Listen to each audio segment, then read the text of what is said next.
Aires de libertad. ¿Por qué la desconfianza? Tal vez porque en esos años la gente aún hablaba de lo que pasó con las 13 colonias británicas, que iniciaron una guerra de independencia y ganaron, con lo que se convirtieron en un nuevo país llamado Estados Unidos de América. Además, nadie podía olvidar la famosa Revolución Francesa, cuando el pueblo se rebeló y derrocó a su rey Luis XVI y hasta le cortó la cabeza. No había duda, el mundo estaba cambiando. Y muchos habitantes de la Nueva España guardaban la esperanza de que también llegaran esos aires de libertad. No y no. No fue lo que le dijeron a Primo de Verdad cuando presentó la propuesta del ayuntamiento. Los españoles de la Audiencia Real se escandalizaron ante las palabras del síndico. ¿La Nueva España se iba a mandar sola? ¿Ellos tendrían que rendirle cuentas al Congreso, en el que iba a haber criollos, mestizos y hasta indígenas? La audiencia rechazó la propuesta. La Nueva España debía seguir igual que siempre y había que esperar. Esperar y seguir esperando hasta que el rey volviera. Pero no volvió, al menos no de inmediato.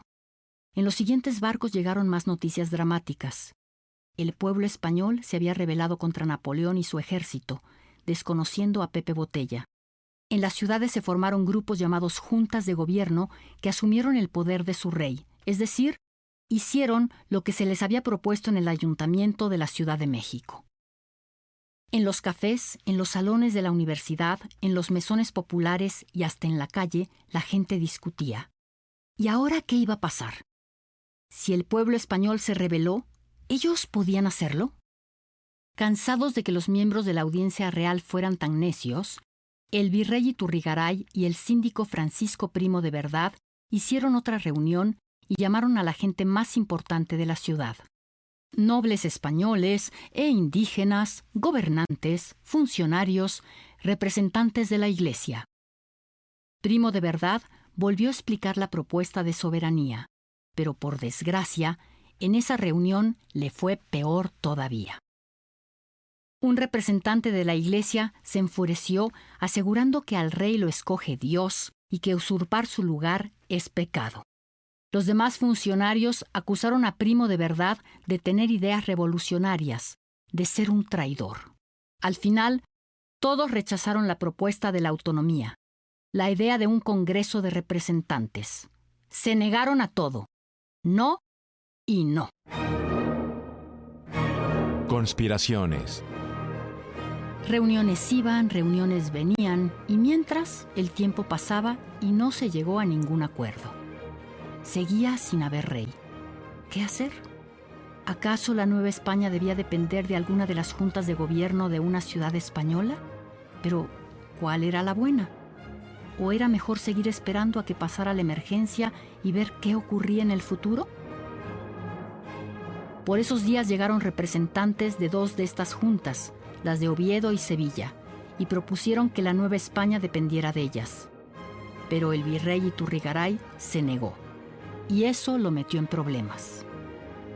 Empezaron las sospechas, y los españoles de la Audiencia Real, los oidores, llegaron a la conclusión de que el virrey Iturrigaray estaba aprovechando los problemas de España para hacer un nuevo reino donde él sería el mandamás.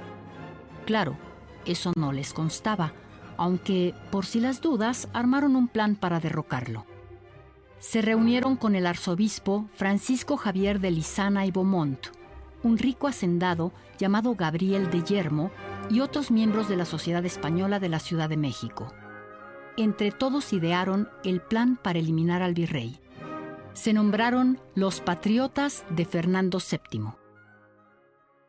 15 de septiembre, pero de 1808. Todo ocurrió en la noche del 15 de septiembre de 1808, justo 2 años antes de que un sacerdote diera aquel famoso grito en el pueblo de Dolores. El hacendado Gabriel de Yermo era el líder de los patriotas de Fernando VII y ya tenía todo listo. El virrey Iturrigaray se enteró de la conspiración en su contra y mandó llamar a un ejército de Celaya, pero sus enemigos se adelantaron. Esa noche el virrey fue al teatro con su esposa y cuando regresó al palacio, los soldados de Yermo ya lo estaban esperando para arrestarlo. Acusaron al virrey de fraude a la corona, intento de sublevación y sabotaje. Toda la familia Iturrigaray fue encerrada y le enviaron a España, donde el exvirrey falleció años más tarde en la cárcel. Esa misma noche capturaron también al licenciado Primo de Verdad, al funcionario Francisco Azcárate y al fraile Melchor de Talamantes. Los tres fueron acusados de tener ideas liberales y de querer traicionar al rey. A cada uno lo llevaron a una cárcel diferente. No hubo juicios justos para nadie. Azcárate estuvo encarcelado durante varios años hasta que salió libre. No tuvo tanta suerte Melchor de Talamantes. Lo encerraron en el fuerte de San Juan de Ulúa, en Veracruz, y a los pocos meses murió. El licenciado Francisco Primo de Verdad estuvo preso en el Palacio del Arzobispado y, según rumores, lo hicieron sufrir terribles torturas para que confesara sus delitos y el nombre de sus otros cómplices. Se dice que lo envenenaron y después unos soldados lo colgaron de un enorme clavo en una pared. Tanto a Francisco Azcárate como a Primo de Verdad y a Melchor de Talamantes se les considera pioneros de la independencia de México, por sus ideas de autonomía, su valor y el sacrificio que hicieron para defender sus ideales.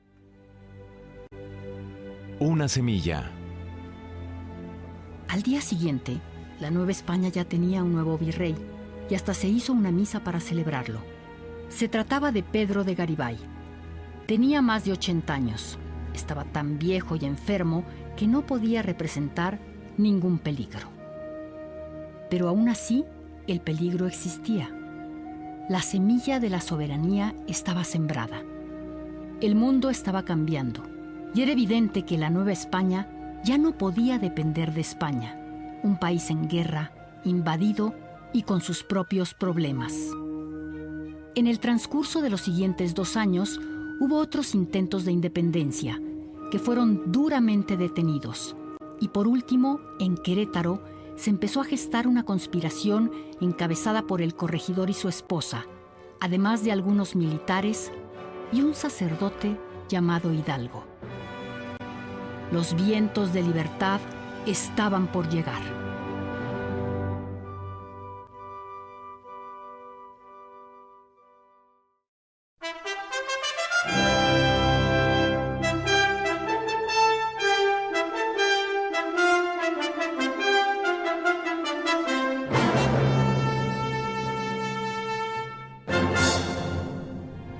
La historia es de todos. Bicentenario de la Independencia Nacional, Centenario de la Revolución Mexicana, Gobierno Federal.